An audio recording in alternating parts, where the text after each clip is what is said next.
So if you all know, Kikoff offers three kinds of plans. We have the Kikoff Basic, the Kikoff Premium, and the Kikoff Ultimate.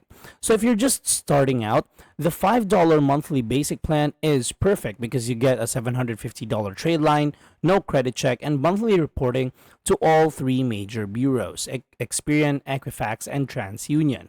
It's low cost and effective. Now, if you want to step up, you can do it with the $20 per month, which is Kikoff Premium, which gives you a 2,500 trade line plus free rent reporting.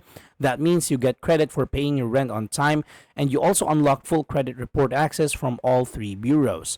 Now, what if you need more power, you need more control, and you want the best for yourself?